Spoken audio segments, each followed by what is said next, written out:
Assalamualaikum warahmatullahi wabarakatuh. Halo semuanya, salam sejahtera untuk kita semua. Sebelumnya, perkenalkan nama saya Idas Agustiantisari dari kelas 2E Pendidikan Guru Madrasah Ibtidaiyah Fakultas Tarbiyah dan Keguruan Universitas Islam Negeri Sultan Toha Saifuddin Jambi. Video kali ini saya buat untuk memenuhi tugas mata kuliah strategi dan metode pembelajaran Madrasah Ibtidaiyah atau sekolah dasar. Nah, video kali ini saya mengambil materi mengenai strategi pembelajaran inquiry.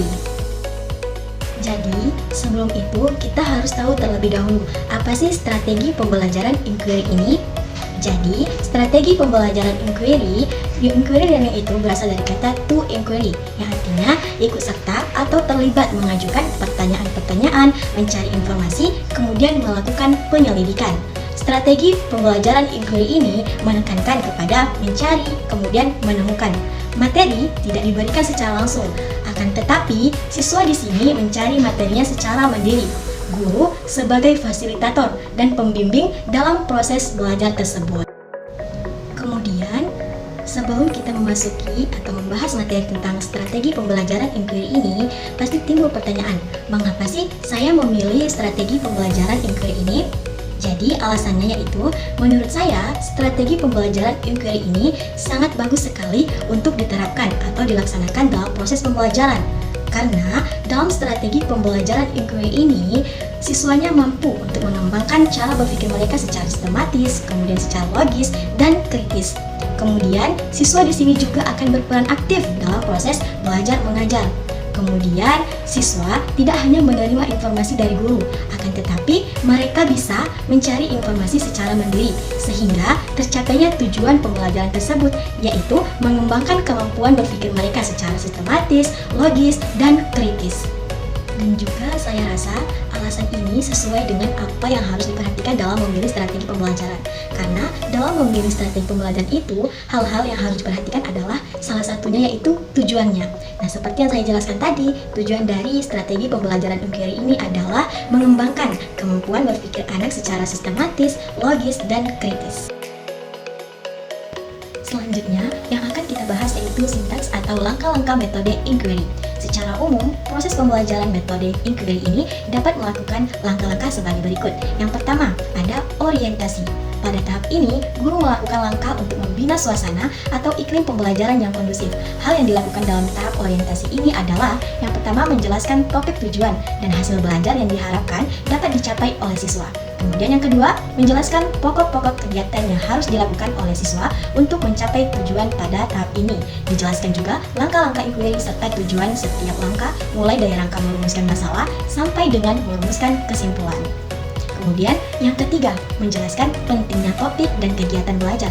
Hal ini dilakukan dalam rangka memberikan motivasi belajar siswa. Kemudian langkah yang kedua yaitu merumuskan masalah. Merumuskan masalah merupakan langkah membawa siswa pada suatu persoalan yang mengandung teka-teki. Persoalan yang disajikan adalah persoalan yang menantang siswa untuk memecahkan teka-teki itu. Teka-teki dengan rumusan masalah tentu ada jawabannya, dengan sesuai dorong untuk mencari jawaban. Yang tepat proses mencari jawaban itu yang sangat penting untuk pembelajaran. Oleh karena itu, melalui proses tersebut, siswa akan memperoleh pengalaman yang sangat berharga sebagai upaya mengembangkan mental melalui proses berpikir. Kemudian, langkah yang ketiga yaitu merumuskan hipotesis. Hipotesis adalah jawaban sementara dari suatu permasalahan yang dikaji sebagai jawaban sementara.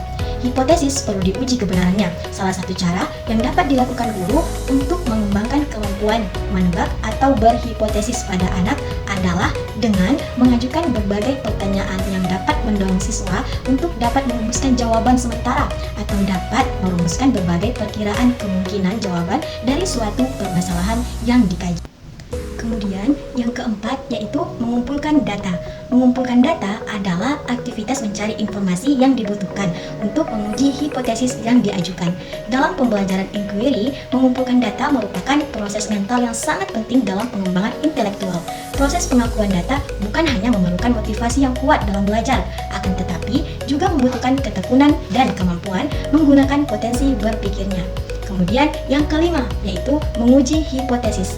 Menguji hipotesis adalah menentukan jawaban yang dianggap diterima sesuai dengan data atau informasi yang diperoleh berdasarkan pengumpulan data. Dalam hal ini, menguji hipotesis juga berarti mengembangkan kemampuan berpikir rasional. Artinya, kebenaran jawaban yang diberikan bukan hanya berdasarkan argumentasi, akan tetapi harus didukung oleh data yang ditemukan dan dapat dipertanggungjawabkan. Kemudian, yang keenam, yaitu merumuskan kesimpulan. Merumuskan kesimpulan adalah proses mendeskripsikan semuanya diperoleh berdasarkan hasil pengujian hipotesis. Untuk mencapai kesimpulannya, akurat sebaiknya guru mampu menunjukkan pada siswa data mana yang relevan. Kemudian yang kita bahas yaitu kelebihan dan kekurangan strategi pembelajaran inquiry. Yang pertama kelebihannya, yaitu pembelajaran menjadi lebih hidup serta dapat menjadikan siswa aktif. Kemudian yang kedua, dapat membentuk dan mengembangkan konsep dasar kepada siswa. Ketiga, mendorong siswa untuk berpikir dan bekerja atas inisiatifnya sendiri. Keempat, menghindarkan diri dari cara belajar tradisional, yaitu guru menguasai kelas. Kelima, memungkinkan siswa belajar dengan memanfaatkan berbagai jenis sumber belajar. Selanjutnya yang kita bahas yaitu kelemahan strategi pembelajaran inquiry. Yang pertama ada kadang-kadang dapat mengimplementasikannya memerlukan waktu yang panjang sehingga sering guru sulit menyesuaikannya dengan waktu yang telah ditentukan. Kemudian yang kedua yaitu pembelajaran dengan memerlukan kecerdasan siswa yang tinggi. Bila siswa kurang cerdas, hasil pembelajaran kurang efektif. Kemudian yang ketiga yaitu memerlukan perubahan kebiasaan cara belajar siswa yang menerima informasi dari guru apa adanya. Yang keempat, guru dituntut mengubah kebiasaan mengajar yang umumnya sebagai pemberi informasi menjadi fasilitator, motivator, dan pembimbing siswa dalam belajar. Yang kelima, karena dilakukan secara kelompok, maka kemungkinan ada anggota yang kurang aktif. Kritis. Demikian, wassalamualaikum warahmatullahi wabarakatuh.